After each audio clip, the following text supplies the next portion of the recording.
네, 반갑습니다, 여러분.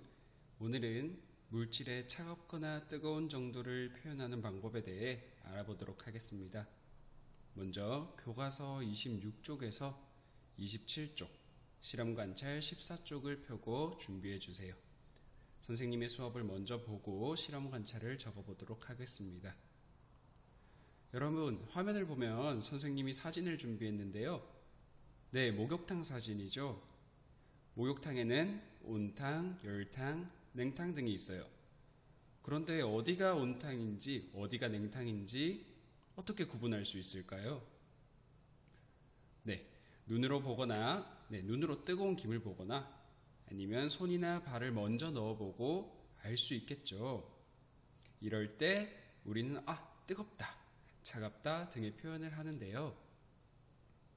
지금부터 사진을 보고 뜨겁거나 차가운 정도를 표현하는 단어를 그림으로 한번 보도록 하겠습니다.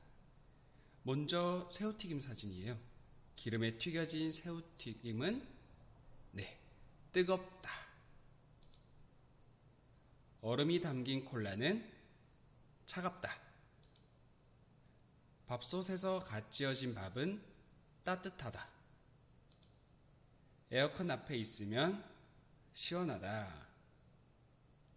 네, 이렇게 우리는 차갑거나 뜨거운 정도를 말로 표현할 수 있는데요.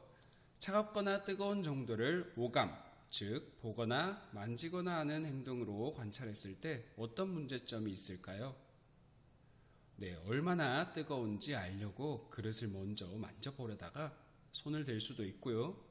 색깔만 관찰해서는 얼마나 차갑거나 뜨거운지 또는 따뜻한지 정확하게 알 수가 없어요. 두 가지 물질 중 어떤 물질이 더 차갑거나 따뜻한지 비교하기도 어렵답니다. 그럼 물질의 차갑거나 따뜻한 정도를 바로 알 수 있는 표현은 어떤 것이 있을까요? 네, 바로 온도입니다.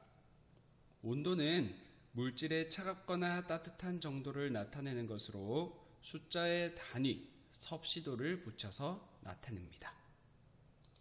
온도는 온도계를 이용해서 측정을 하고요.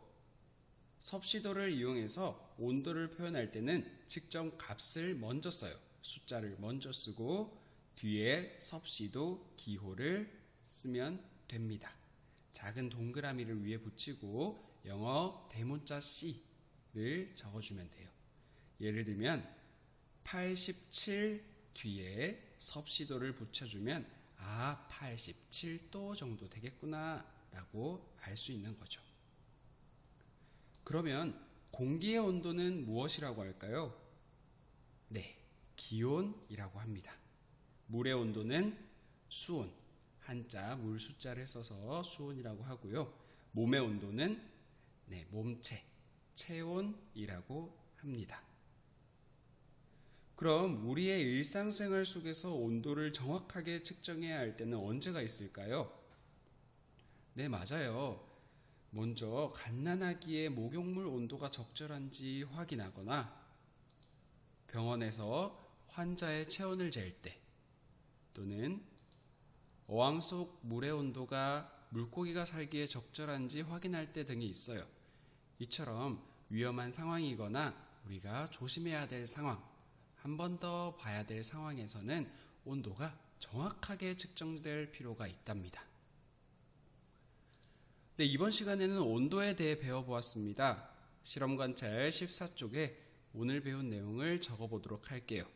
적다가 잘 모르는 부분이 생기면 영상을 앞으로 돌려보면서 공부하게 되면 조금 더 도움이 될 것 같습니다. 그럼 다음에 또 만나요. 안녕!